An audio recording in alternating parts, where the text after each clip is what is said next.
Bismillahirrahmanirrahim. Assalamualaikum warahmatullahi wabarakatuh. Ila hadratil Mustafa Rasulullah sallallahu alaihi wasallam wa kafatil anbiya wal mursalin wal ulama'i was salihin wa ila arwahi jami'il quburil muslimin wal muslimat wal mu'minina wal mu'minat syai'un lillahi lahum al-Fatihah.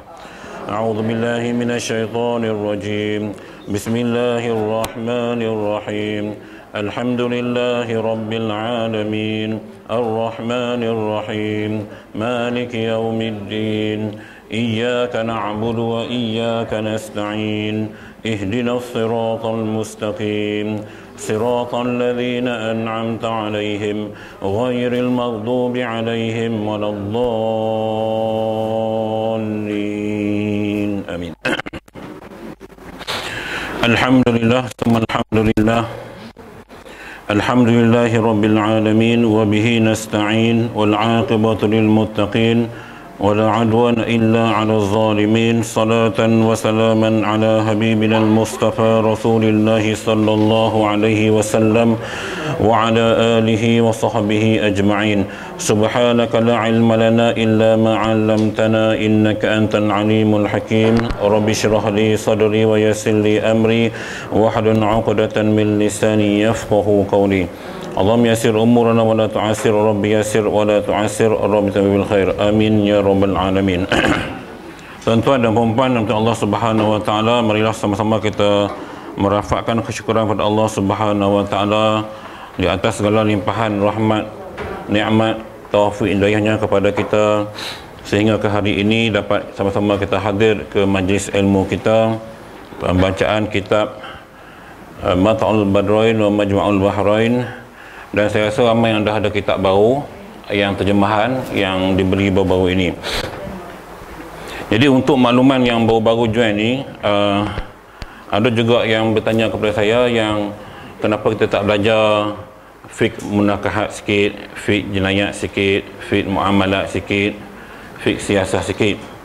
Jadi kita dah buat persetujuan di awal dahulu bahawa kita mengenal ataupun kita menggunakan pakai konsep pengajian pondok, iaitu kita baca kulit ke kulit. Jadi maknanya kita dah habis semua bab semayang, bab taharah, semua settle dah.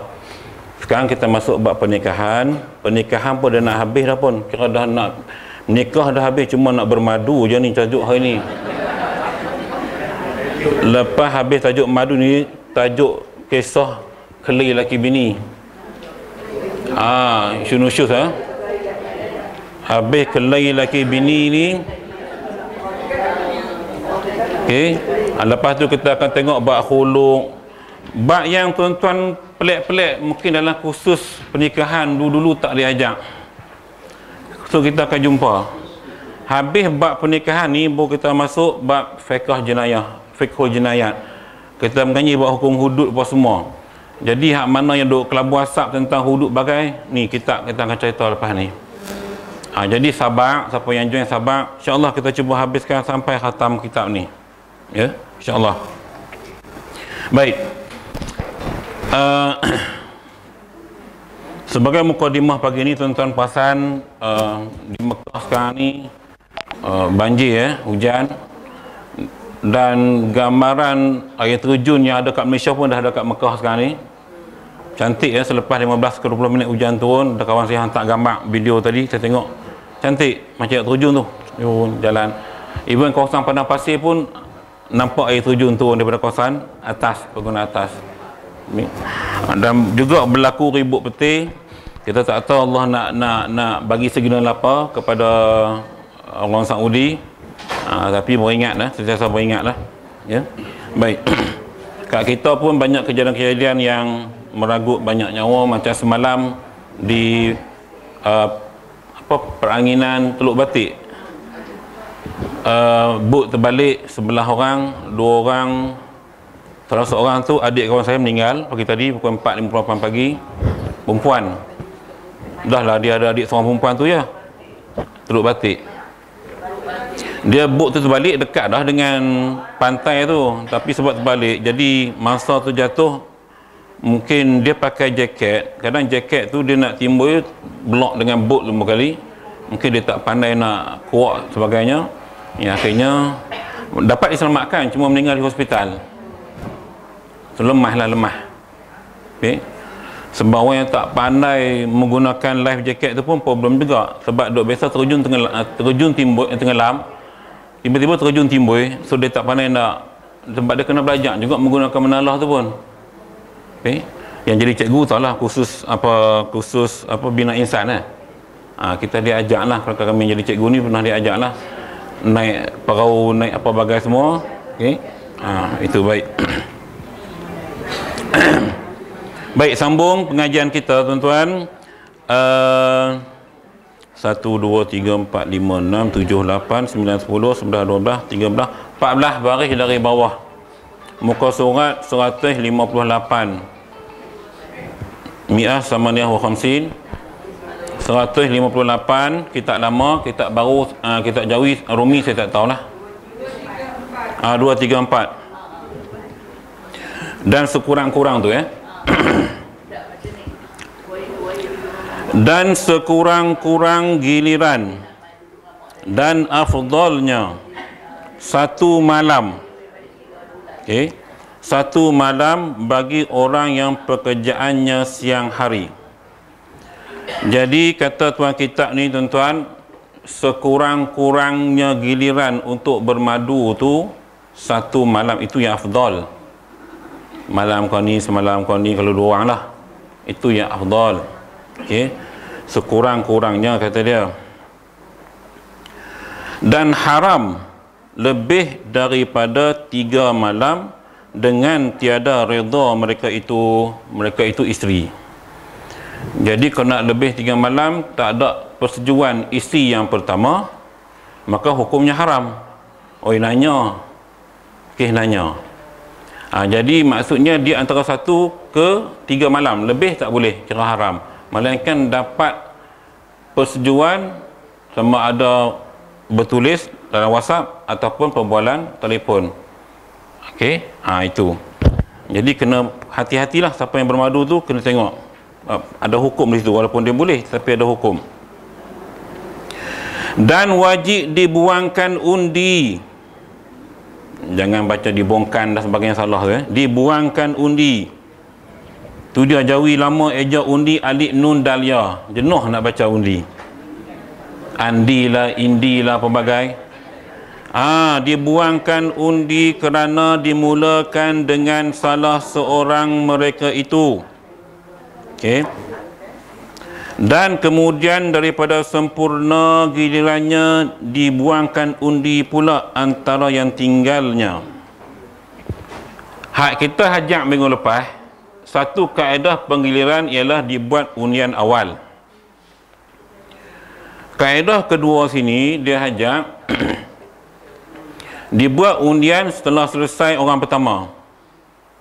Nak sampai ke isi kedua, cabut undi pula. Okey. Habis isi kedua nak masuk isi ketiga, cabut undi pula antara 3 dan 4. Jadi banyak kaedah digunakan, asalkan semua bersetuju nak ambil giliran mana. Okey, cabut undi.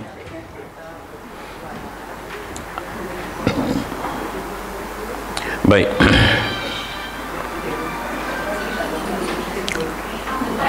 Dibuangkan undi pula antara yang tinggalnya, kemudian dibuangkan undi pula antara 2 yang akhir, dan wajib disamakan antara mereka itu pada kadar giliran mereka itu, hingga antara muslimah dan zimmiyah.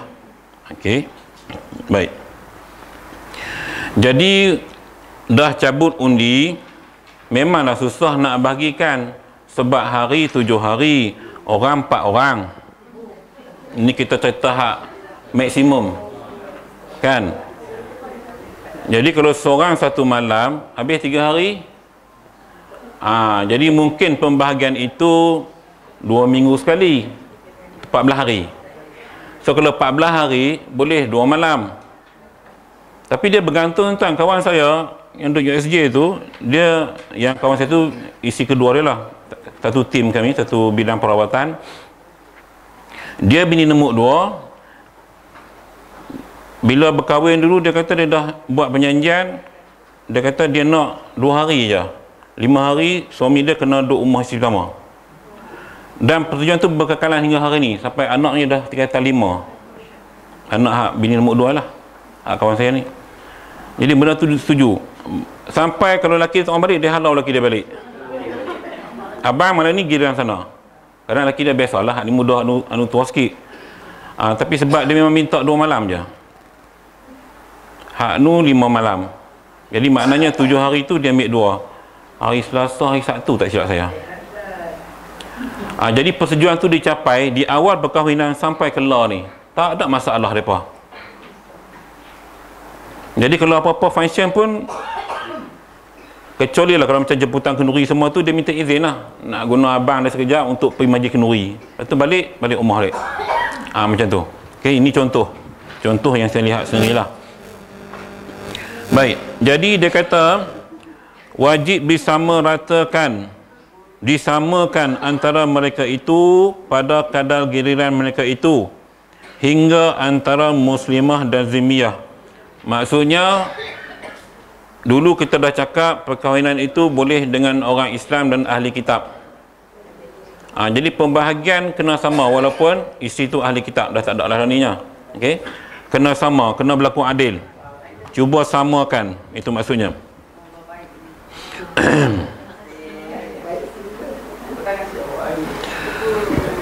Dan bagi isteri yang merdeka, 2 ganda isteri yang sahaya, iaitu 2 malam bagi isteri merdeka dan 1 malam bagi yang sahaya. Ini kalau kita kahwin dengan hamba lah. So keistimewaan itu dapat kepada isteri yang merdeka, gandaan. Dan jika berkahwin ia akan isteri yang baharu, ya. Dan jikalau ammah sekalipun, kalau hamba sekalipun, wajib ditentukan dia 7 hari.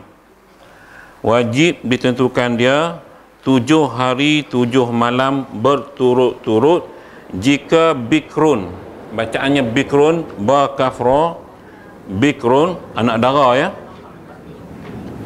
Dan 3 hari 3 malam berturut-turut jika janda, dengan tiada qada bagi isi yang lainnya.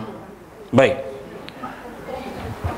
Ni kena ambil maklum kalau orang perempuan lah. Kalau suami kita menikah baru dan dia menikah pula anak dara, hari kenduri bermula malam pertama tu dia boleh sampai 7 malam. Itu memang hukum dah tetapkan begitu. Jangan komplain. Dan 7 hari 7 malam tu pula tak perlu dia qada. Maksudnya dia tak boleh ganti hak ni kepada ni. Itu memang kita panggil istimewaan yang isteri dia dapat. Ni isteri muda lah kalau anak dara, bukan janda. Kalau janda 3 hari 3 malam. Tak perlu dia qada. Maknanya tak perlu ganti balik. Okey? Itu maksudnya. Dengan tiada qada bagi isteri yang lainnya. Jadi tak perlu qada balik. Dan sunat dikhabarkan isteri yang janda antara 3 hari 3 malam dengan tiada qada, dan 7 hari 7 malam dengan diqadakan bagi segala isteri yang lain. Tapi kalaulah janda tadi nak 7 hari juga, maka 4 hari yang baki yang dia tuntut itu, suami kena ganti balik pada isteri yang lain. Sebab title hak layak dia hanya 3 hari 3 malam. Ni untuk kes janda. Jadi tak tahulah kok bercinta lama apa bagai, jadi nak lepas rindu apa, nak minta 7 hari. Dengan isteri hak lain lah. Okay? Isteri lain kata setujulah sebab pengantin baru. Tapi suami tadi dia wajib ganti balik 4 hari ni kepada bini yang lain. Bila-bila lah ganti. Payah juga no. Payah. Tak sudah gagah lah cakap payah. Tu kadang-kadang seronok lebih kan bila mengaji kitab baru tahu. Sebab tu tok guru kita mana ada hak kahwin ramai, tak ada, tak ramai. Lebih tergesa daripada seronok nak bahagi giliran ni. Jam. Baik. Dan tiada giliran bagi isteri yang musafir, okey, tiada dengan suaminya.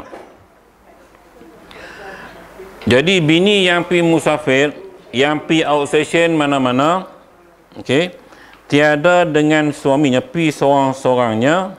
Yang ni tak ada giliran, ini satu situasi. Tiada dengan izinnya, izin suami. Dia pergi gitu tak minta izin pun, dah memang tahu dah bukan giliran dia, gamaknya dia kira lagu tu lakut. Jika musafirnya kerana hajat suaminya sekalipun, ataupun laki yang suruh pergi, atau musafirnya dengan izin suaminya, tiada kerana hajatnya, suami suruh pergi tapi bukan sebab hajat isteri tu. Bersalahan jika musafir isteri serta suaminya. Beza kalau laki tu pergi dengan bini tu pergi sekali. Jikalau tiada dengan izin sekalipun, jika tiada ditegahkan dia atau musafir isteri tiada berserta dengan suaminya tetapi dengan izinnya, lagi kerana hajatnya, diqadakkan bagi isterinya barang yang luputnya akan dia. Tu dia. Tengok nombor 1 ruangan tu pada keterangan sebelah kanan. Nak bagi faham. Hak sebelah kanan tu keterangan tu. Hak nombor 1 tu nah, cuba tengok belah kanan sekali. Belah kanan buku. Qauluhu. Dia sebut situ qauluhu. Maka diqadaknya bagi isterinya barang yang luputnya akan dia. Ini maksudnya ada cerita sini ya. Ini tertentu ia bagi katanya atau musafir isteri tiada berserta dengan suaminya, dan adapun masalah yang dahulunya, maka giliran padanya itu dapat ia, maka tiada makna bagi menyebutkan qada padanya. Ini diambil daripada Syarah Ar-Raud dan Syarah Al-Bahjah seperti yang tersebut di dalam Hasyiatul Jamal. Ini kata tuan kitab. Baik, dia lagu ni sebab kalau kita baca kita tak faham, kita ulang baca pun kita tak faham. Bahasa dia, kitab Arab bila terjemah Melayu oleh orang Tok Guru dulu, dia terjemah huruf dengan huruf, perkataan dengan perkataan. Dia tak ubah, dia panggil apa, gaya bahasa. Kalau kita buat gaya bahasa kita mudah faham. Dulu tak, dia terjemah suji-suji. Jadi bini hak pi kerja, bukan pi kerja lah, pi outstation, pi mana-mana lah, musafir sini tak kira lah pi mana-mana, yang tidak mendapat bahagian giliran, maksudnya dia pi tu kebetulan term dia nak minta qada tak boleh. Dalam situasi berikut, yang pertama dia kata tadi, kalau dia pi tu dia pi sendiri, tak habaqkan laki, ataupun dia pi tanpa laki dia ikut, atau tanpa izin suaminya, atau dia pi dengan urusan kerja yang suaminya suruh. Okey, suaminya suruh pi, pi sat, walaupun bukan hajat dia nak pi, wakil ke apa benda. Jadi hak ni semua tak dikira sebagai mendapat giliran. Maksudnya dia tak boleh tuntut qada. Nampak Tapi kalau dia pi dengan laki dia, musafir tu, pi outstation tu, ataupun pi mana-mana lah yang menyebabkan bermalam dengan izin suami urusan, maka boleh menuntut qada oleh isteri yang lain andai kata musafir tu melebihi malam yang dia punya, yang bini hak ikut dia punya. Katalah giliran dia malam ni malam Selasa. Okey. Jadi malam Isnin, malam Selasa, 2 hari. Tiba-tiba depa PPP, kebetulan esok Rabu tuan-tuan, Khamis Merdeka cuti. Alang-alang dah pergi duduk di hotel, khusus bagai, jadi takkan nak balik, sayang. Habislah cuti tu hari Khamis. Maka hari Khamis tu isteri lain kena boleh tuntut. pasal apa ni bukan hak hang dah. Hang punya cover 2 hari ni lah. Jadi kena telefon, payah juga cerita kena persetujuan lah. Memang cerita payah. Ni serabut giran tuan-tuan. Belum nampak serabut bersembang, belum nampak serabut ni.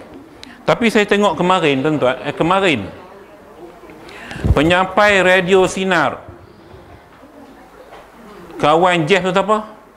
Hak gemuk tu? Rahim. Rahim nikah 2 rupanya. Ingat apa Saleh Yaakob je 4. Tapi dia temu bual bini dua orang tu. Rahim sini bini dia kanan hak satu, bini 2 kiri. Muka nak sama. Orang kata muka adik-beradik. So bini hak muda bila ditanya bagaimana apa nak hidup dalam keluarga yang dah ada anak besar apa semua, so dia kata dia kena banyak mengalah lah. Kena banyak mengalah, kena banyak reda. Jadi bahagia rumah tangga tu. Saya tak pasti dia produk sekali ke tak, saya tak tahu yang tu. Cuma dia ceritanya dia boleh duduk orang keluarga tu. Okay. Jadi kebiasaannya saya dah nampak lah, hak kaki pak-pak lawak ni dia boleh buat sebab bini tak ada nak marah. Sungguh. Saya duduk tengok pasal gaya kelakarnya tu, bini tak boleh nak marah kat dia. Nak marah jadi tak marah. Sebab watak kelakar dia tu. Ni yang berlaku. Betul macam Saleh Yaakob. Dia boleh, orang lawak boleh buat. Saya rasa Jeff pun tak lama tu. Sebab dalam konti semua kaki bermadu. Lama-lama mungkin Jeff pun nak ikut sekali. Ni contoh ya. Baik. Ya. Kahwin sembunyi, penggiliran tak ada kan?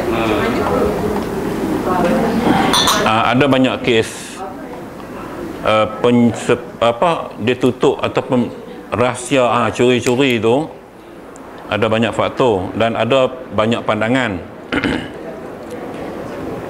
Tapi seeloknya dia kena beritahu lah, kena declare, kerana dibimbangi berlaku masalah bila berlaku kematian, agihan harta pusaka. Itu satu. Okey. Yang kedua yang kita sembang kita bab nikah dulu, takut-takut tak habaq anak kau ni duk bercinta dengan anak bini ni, jam. Kan kita dah cakap bab ni kan sebelum ni. Maka sebab itulah perlu pengisytiharaan, isytihar. Kenuri kena isytihar. Tu patutnya. Kalau sembunyi-sembunyi pun, at least waris kena tahu. Waris belah ni waris kena tahu. Kalau tak mau berkelahi, dia habaq kat mak motor. Macam Piramli habaq kat bapak motor dia tu. Kan ayahanda, malam saya kahwin lagi satu. Nampak? Sabak Elan. Latihan Okay. Ini dia tak ada dia bersama waktu ini. Ya. Itu yang beban yang Nabi sebut sehajat mengelupas dalam di hari akhirat besok kan berjalan sengit sebelah, bahu sengit sebelah. Bab ni dia tak kira untuk imam kan, untuk guru apa kan, sama. Sebab itu pemakluman tu kena buat dalam konteks sekarang. Dia tak boleh sembunyi-sembunyi. Cuma lambat laun kadang-kadang tahu juga. Dunia hari ni orang tahu. Hang senyap-senyap pun jalan orang lain, orang tengok semacam je ustaz ni berjalan. Kan, pakai kepiah. Kan, tengok orang perempuan lain, bini dia aku kenal hak ni. Jadi timbul persoalan. Korek tanya-tanya, rupanya bini nombor 2. Hak saya duk tengok, wallahualam tuan-tuan. Tapi yang saya duk nampak tu, ada yang berani declare secara terang-terangan, ada yang melalui saksi-saksi tertentu yang dia maklumkan, supaya in case berlaku apa-apa, dia orang ni akan bertindak. So macam itulah, nak buat macam mana? Sebab itu yang betul-betul ikut syariat, dia kena balik kepada tujuan asal perkahwinan. Tujuan asal perkahwinan yang Islam ajak kita ialah untuk keturunan. Untuk keturunan tuan-tuan. Kan Nabi sebut, aku amat berbangga dengan umatku yang ramai. Tapi bila kita lihat lah ni, zaman makin maju ni, orang dah tak mau banyak anak dah. Dia rasa beban, dia rasa tak tahu lah, macam-macam lah. Saya duk tengok dengan kawan saya yang sama dulu, yang tak mau anak ni, umur sama macam saya nak 2 kata, Ustaz, aku nak 2 ya. Lah ni budak-budak tu besar tuan-tuan. Masuk you dah kerja. Tinggal depa 2 lelaki bini, duk hang tengok aku tengok hang. Lalu bila kita tanya, baru depa rasa sunyi. Sunyinya rasa anak-anak semua dah pergi luar negeri. Memang sunyi tuan-tuan. Jadi nak lepas kesunyian berjalan, kerja berjalan, bini tu cikgu, laki tu pilot. Tak apa, laki pilot bawa bini naik kapal terbang, jalan pusing kapal terbang. Tapi boring tu tak ada, sunyi, dia tak boring, dia jadi sunyi tau. Waktu kecil-kecil anak-anak seronok. Lah baru menyesai. Bila dah umur 50 nak beranak dah tak boleh dah. Nak suruh lelaki nikah lain memang tak akan punya. Jadi itulah situasinya. Sebab itu bila Islam, antara tujuan falsafah perkahwinan ialah untuk memperbanyakkan keturunan. Hanya yang menjadi masalah kepada kita ialah faktor sekeliling, ekonomi, keuangan, nak bela anak, hatta bila ramai sangat terpaksa bagi pada orang lain, tak mampu. Itu silap di sendirilah.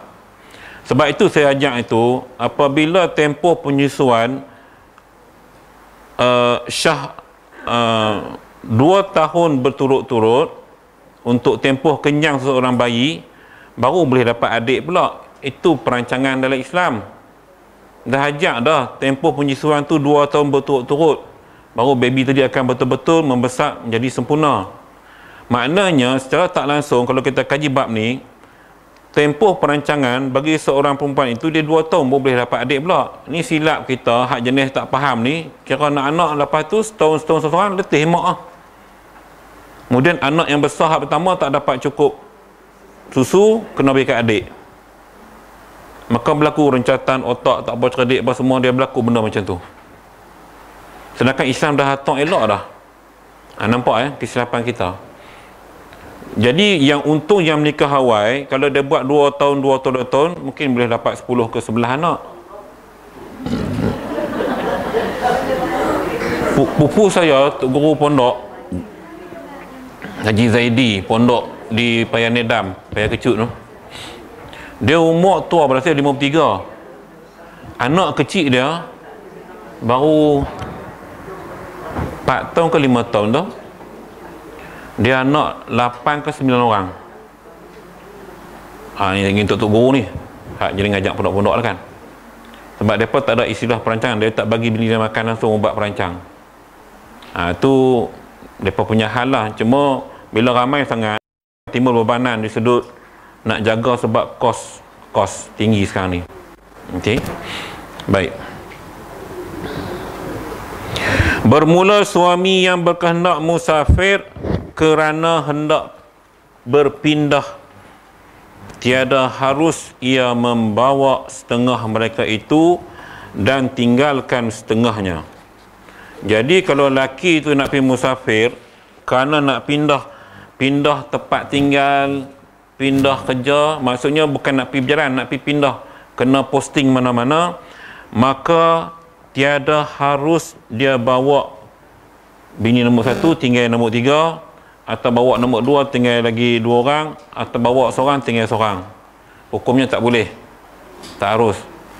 Jadi dia kata, dan tiada harus ia tinggalkan sekaliannya, bahkan hendaklah ia pindahkan sekaliannya. Nampak tak?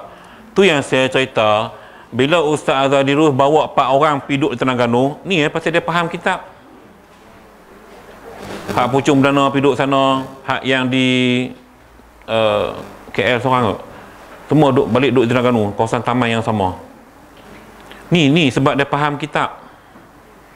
Hak nak pindah duduk sana, bermasatin kat sana, hak mereka semua kena buat. Itu sepatutnya, yang orang hak duk buat sepatutnya gitu. Dia tak boleh tinggal sini seorang, jadi payah. Dia nak bagi nafkah semua susah. Ni ada yang kitab ajar, tetapi tak ramai yang praktik. Yang macam soalan tadi lah, sebab nikah sembunyi semua, payah. Okey. Tapi yang kata rahsia tadi, saya cerita tentang banyak kena hak kepala saya lah, adik-beradik. Ada seorang tu, dia menikah dengan bini kedua, sampai dia mati baru tahu bini pertama. Sampai dia mati, laki ni mati, baru bini pertama tahu bahawa laki dia menikah, dah ada anak besar, ada cucu belakang dah. Tak tahu. Dia polis, jadi mungkin tugasan outstation biasalah. Maka isteri pertama tak syak apa-apa. Tapi yang seronoknya, bini kedua ni dia buka kedai basuh kereta. Hak pi cuci bini hak pertama. Sembang rapat tuan-tuan, dia tak tahu ni madu dia. Tutup. Dahsyat. Kenal rapat. Bila laki mati baru tahu semua pakat mai. Baru tahu tuan-tuan. Tapi dah kata lagu dah meninggal kan. Ni hak saya tengok depan mata saya lah. Maknanya dia punya tutup mulut tu cukup dahsyat. Bini rapat ni, bini dengan madu rapat tapi tak tahu kata madu. Makan sekali, sembang sekali. Biasa duk uji cerita kan, duk sembang bla bla bla bla. Tak tahu. Gamaknya mungkin Allah takdirkan waktu depa sembang tak pernah cerita hal suami masing-masing. Ni mungkin selamat. Saya rasa mungkin selamat di situ. Kalau dia buka mulut cerita pasal lelaki, kerja apa, nama apa, silat hari bulan, suami saya nama Cik Jamil juga. Madu 3. Betul. Suami saya pun nama Jamil juga. Jam. Ya. Nombor 2 tahu. Cuma dia senyap lah. Sebab tak nak berlaku ni.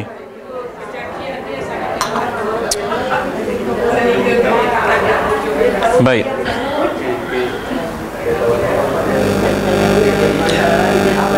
Dan tiada harus ia tinggalkan sekaliannya, bahkan hendaklah ia pindahkan sekaliannya. Nampak atau ditalakkan sekaliannya. Payah kan nak buat semua, payah cerai semua.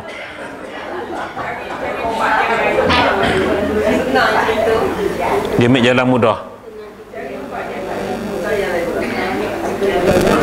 Atau dipindahkan setengahnya dan ditalakkan setengahnya, yang tinggalnya. Nampak? Kita akan kata kesian lah. Tapi dalam pengalaman saya duduk handle kes macam ni tuan, yang tak ada anak, yang tak dapat bagi anak, memang dia cerai gitu je, dia tak ada rasa, tak tahulah. Kadang sembang dengan kita tu, Ustaz, dia tak boleh bagi zudat kat saya, buat puasa ni, saya lepas ya, tinggal. Saya nikah lain pula. Ni hak pengalaman saya duduk jumpa lah, main sembang pada depan ni, direct je sebut.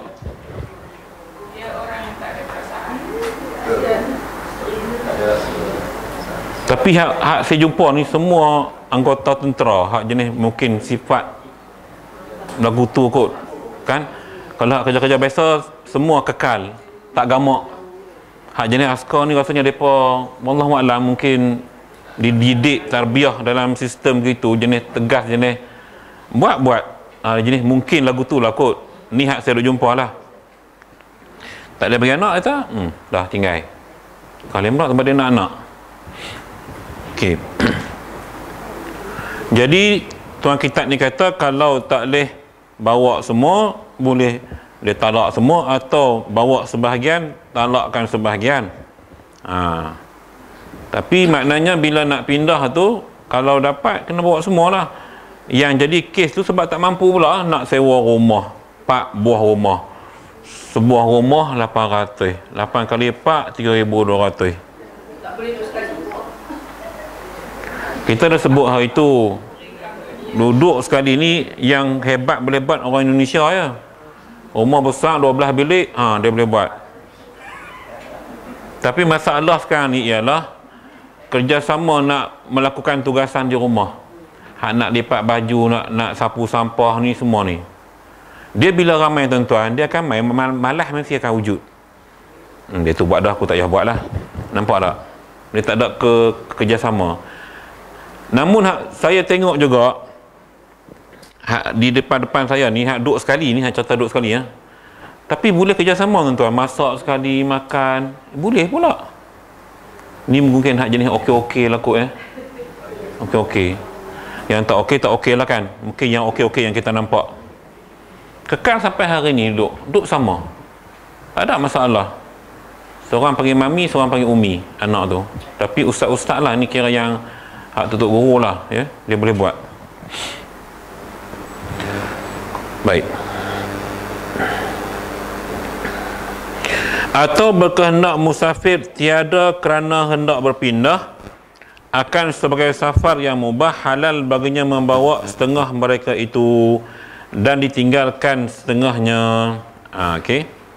Atau ditinggalkan sekaliannya, tetapi dengan dibuangkan undi pada masalah yang pertamanya dan diqada masa iqamahnya.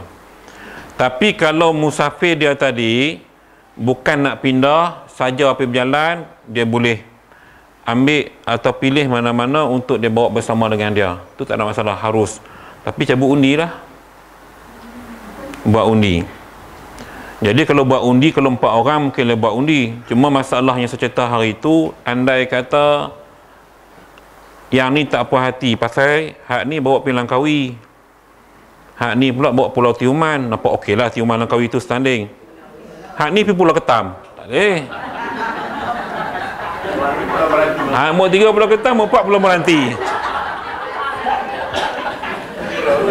Pergi Pulau Meranti. Habis. Sebab tu dia kata untuk kes ni kena cabut undi. Jadi siapa dapat Pulau Meranti, nasib dia. Siapa dapat Pulau Langkawi, nasib dia. Sebab cabut undi. Bila cabut undi ni kena redha. Kan, cabut, kan dia buat 4 pulau, nasib lah. Contoh ya, begitu. Betul. Orang kahwin lebih daripada satu ni nampaknya kan hidup dia penuh dengan undi tiap-tiap hari. Dia kalau 2,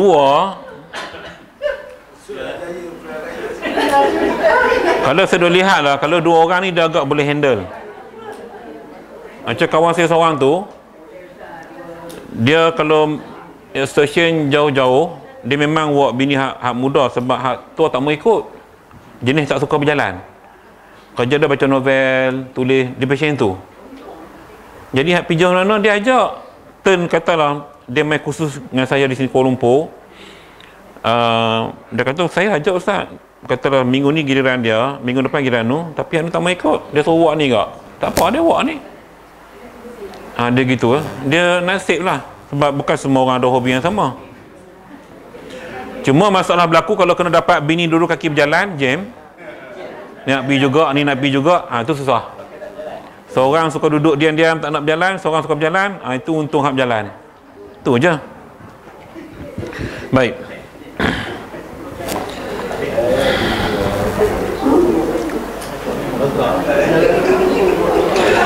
Baik, dan diqadakkan masa iqamahnya. Iqamah ni bukan qomat semayang Iqamah ni waktu dia duduk dengan bini dia ni, waktu dia musafir tu. Ya, diqadakkan masa iqamahnya bagi segala isi yang ditinggalkan. So kena buat undi qadak balik. Itu jika ia sekedudukan dengan isteri yang dibawanya. Ada syarat pula tuan-tuan. Dia bawa bini ni pergi bercuti ke pergi mana-mana.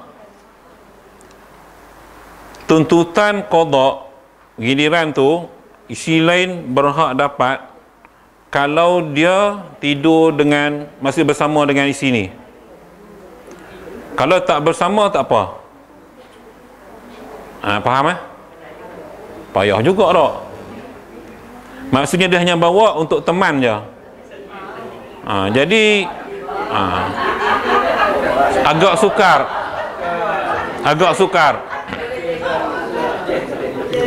Baik, kita tengok lagi. Dia kata jika ia sekedudukan dengan isteri yang dibawanya pada masa iqamahnya, bersalahan jika tiada ia sekedudukan dengan dia.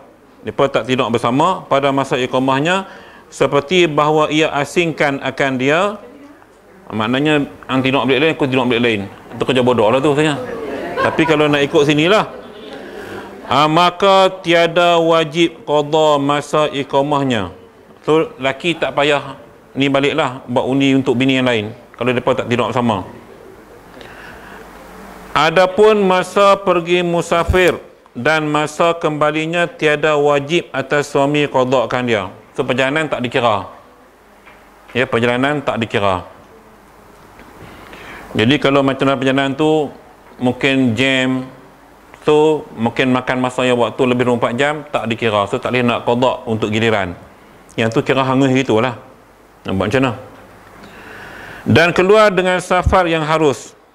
Okey, harus. Itu seperti yang tiada harus, maka tiada halal baginya. Ia musafir dengan seorang daripada mereka itu. Jadi maksudnya di sini ya perjalanan yang dibenarkan. Contoh kita hari ini kenduri, menghadiri kursus, apa-apa sajalah, maksudnya benda yang dibenarkan dalam syarak, mubah, maka itu tidak ada masalah. Yang tak boleh tetap haram ya. Bermula suami yang memberi gilirannya kepada seorang isteri yang tertentu, atau ia beri kepada segala isteri atau kepada suami, maka harus bagi suaminya ditolakkan dia dengan bahawa tiada diredha dengan demikian itu. Baik. Katalah dia kata sini, suami ni dia bagi giliran kepada seorang isteri yang tertentu. Pilih. Okey, dia pilih. Atau ia beri kepada segala isteri atau kepada suami, maka harus bagi suaminya ditolakkan dia. Dia lagu ni. Dia dah hantar giliran, cuma bini ni kata, saya tak payahlah pergi kat orang ni lah. Dia tak maulah, mungkin bini kata tak apalah, tak kisahlah. Jadi suami boleh tolak. Boleh tolak redha isteri tadi, maksudnya ikut dia. Okey. Walaupun giliran dia ada, tapi dia tak mau, bini tu tak mau. Mungkin kadang-kadang biasalah, mungkin sampai satu tahap dia dah suka menyendiri. Tak apalah, abang pihak muda lah. Selalu daripada guna ayat tu kat saya gitu lah. Hak yang bini nombor 2 selalu menjumpa saya. Selalu bini hak pertama tu sebutlah, tak apa ni, dia sibuk pun tak apa, abang dah lagi satu. Selalu gitu dia sebut. Okey. Jadi suami dia ada kuasa untuk menolakkan. Tak boleh, tempat ni giliran hang lah. Hak nu giliran dia lah. Dia lagi tu. Sebab yang banyak berlaku ni yang 2 orang je pun. Sebab yang 4 orang tak ramai tuan-tuan. Yang 4 orang tak ramai. Yang banyak berkelahi ni hanya ketika raya je. Giliran raya tu je. Giliran raya. Yang ni saya rasa semua berkelahi.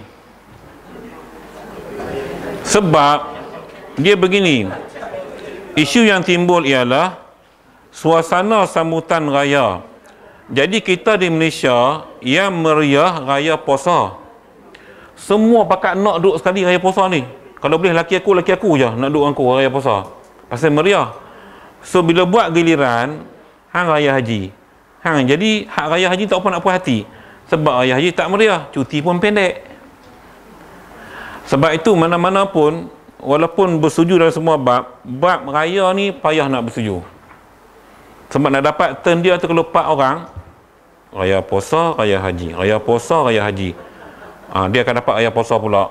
Mana setahun, 2 tahun lepas tu boleh balik lelaki ke rumah mak mentua.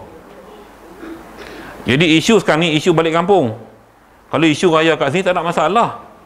Isu balik kampung nak jumpa adik-balik. Saat ni adik-balik sana tanya, lelaki hang tak balik ke raya kali ni? Tak, giliran sana. Raya haji tanya lagi. Tak, giliran sana. Raya puasa tahun depan tanya lagi. Tak, giliran sana. Lepas tu bila hamnya, tahun ketiga. Nampak? Ini yang jadi isu. Jadi isu pada isi, emosi. Sebab tak tahan soalan. Itu satu bab lah. Kemudian bab yang tak ada anak, satu bab juga. Hampa bila nak ada anak kan, merancang lama sangat, macam-macam isu menyebabkan isteri yang banyak stres. Okey, isteri banyak stres. Jadi kalau seorang lelaki je senang, hanya perlu giliran negeri je. Satu Johor, satu Kedah. Okey, raya ni Kedah, raya nu Johor. Tu tak apa. Sebab seorang kan. Ramai dia payah. Sebab melibatkan susah, memang susah. Kecuali kalau satu kawasan. Jadi 4 bini tu semua putera berdana. Itu senang. Tak ada masalah. Kluster 7 seorang, kluster 9 seorang, kluster 6 ke 15 seorang. Jadi sini je tak gaduh. Pak mertua pun sini je. Jadi pagi sini, petang sana, malam sana. Okey, atok semua raya. Tu lah. Baik.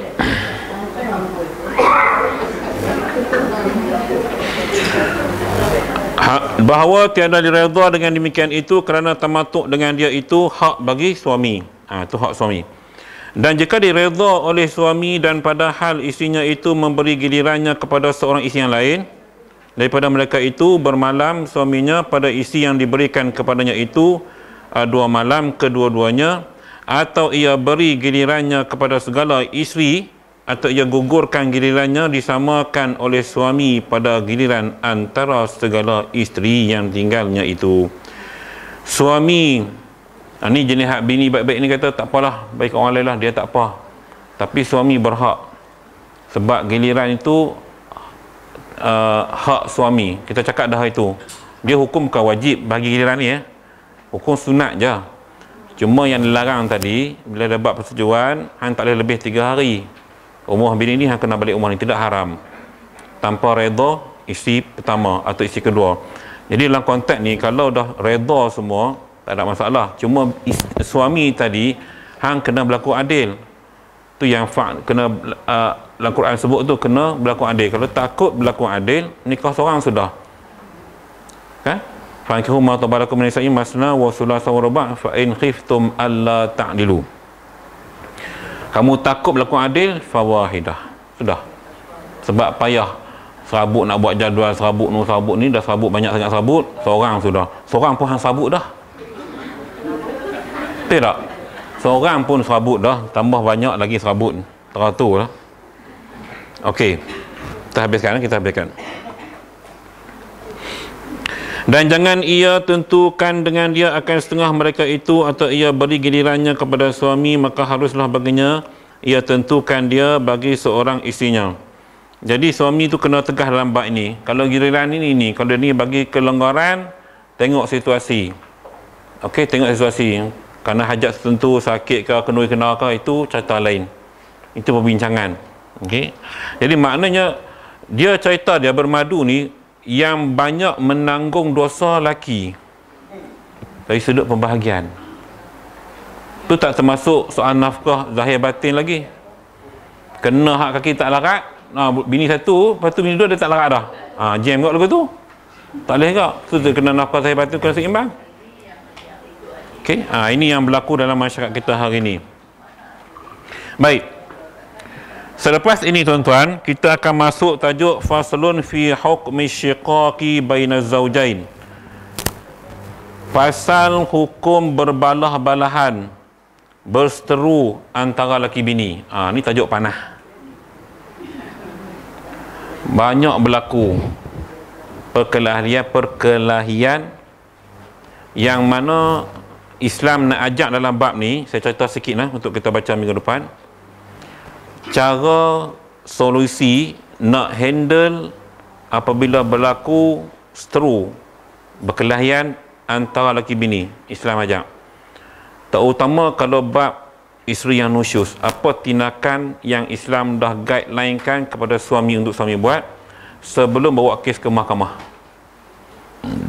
Sebab jangan direct ke mahkamah kalau kita belum buat benda-benda yang Islam suruh ni. So ini yang akan kita belajar pada minggu hadapan dan seterusnya sampai habis bab kelahi ni, masuk bab khuluk, masuk bab apa lagi lepas bab khuluk. Bab khuluk pun panjang tuan-tuan.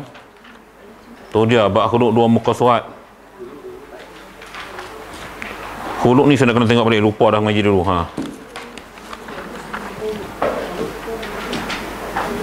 Tebus talak. Tebus talak, macam mana nak tutup fasah, macam mana nak proses tuntutan fasah. Benda ni sangat penting untuk kita belajar dalam konteks hari ini, dan kita lihat apa panduan dan saranan yang diberikan oleh tuan kita ni kepada kita agar kita tak keluar daripada guideline yang Islam ajak dalam buat proses tuntutan perceraian, tuntutan nafkah ataupun tuntutan fasah yang berlaku sekarang ini, insya-Allah. Jadi sekadar itu dulu perkongsian pada pagi ini, kita berhenti awal sikit, insya-Allah. Ada soalan tak nak tanya? Tak ada ya, bab sakit-sakit semua tak ada ya. Semua sihat walafiat ya. Insya-Allah, alhamdulillah. Tanya kepada Puan Azimah yang dapat cucu. Tak tahu laki perempuan tu. Laki-laki. Berat juga kata 3.1 kilo apa tu. Kira berat lah tu. Okay. Cuma dia ada cerita pasal kuning. Saya cerita petua sikit. Nak rawat baby kuning ni sangat mudah. Pada kaedah perubatan Tibun Nabawi, caranya lepas mandikan baby, waktu menyusukan baby tu, sedang menyusu tu, tolong sapu minyak zaitun ke seluruh tubuh baby. Tu saja. InsyaAllah bacaan kuning akan turun dengan cepat. Tak perlu masuk incubator. Sapu badan baby ketika sedang menyusu. Saya ulang balik tu, bukan lepas menyusu, bukan sebelum. Ketika sedang menyusu, sapu. Yang kedua, ambil minyak zaitun, letak kat ujung jari dan letak dekat baby punya lidah. Sama ada atas lidah ataupun di langit-langit.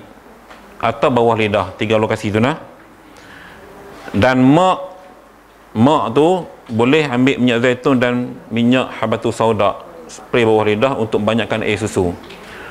Bila ambil makanan sihat, susu pun jadi sihat, anak akan jadi kuat. Itu sahaja petua. Kalau tuan-tuan nak guna daun-daun limau buluh ke daun apa, itu pulang, tak ada masalah. Itu petua orang tua buat je lah. Tapi saya cuma beritahu kaedah rawatan Tibun Nabawi. Sangat mudah dan ramai dah buat. Memang dia punya bacaan kuning cepat drop, cepat turun. So baby tak perlu masuk incubator. Okay, mudah-mudahan semua petua ni dapat share, dapat dikongsi, dapat diamalkan untuk anak menantu kita kalau dah ada anak besok. Wallahu a'lam, billahi taufiq wal hidayah. Assalamualaikum warahmatullahi wabarakatuh. Bismillahirrahmanirrahim. Alhamdulillah wassalatu wassalamu ala Rasulillah wa ala alihi wa sahbihi ajma'in. Allahumma arhamna bil Qur'anil azim waj'alhu lana imaman wa nuran wa hudan wa rahmah. Allahumma dzakkirna minhu ma nasina wa 'allimna minhu ma jahilna warzuqna tilawatahu ana al-laili wa atrafan nahar waj'alhu lana hujjatan ya rabbal alamin. Allahumma barik lana fi asma'ina wa absarina wa qulubina wa arwahina wa qul a'dha'ina fi nafsina wa dhurriyyatina wa tub 'alaina innaka antat tawwabur rahim. Rabbana atina fid dunya hasanah wa fil akhirati hasanah wa qina adzaban nar. Wa sallallahu ala sayyidina Muhammad walhamdulillahi rabbil alamin. Taqabbalallahu minkum.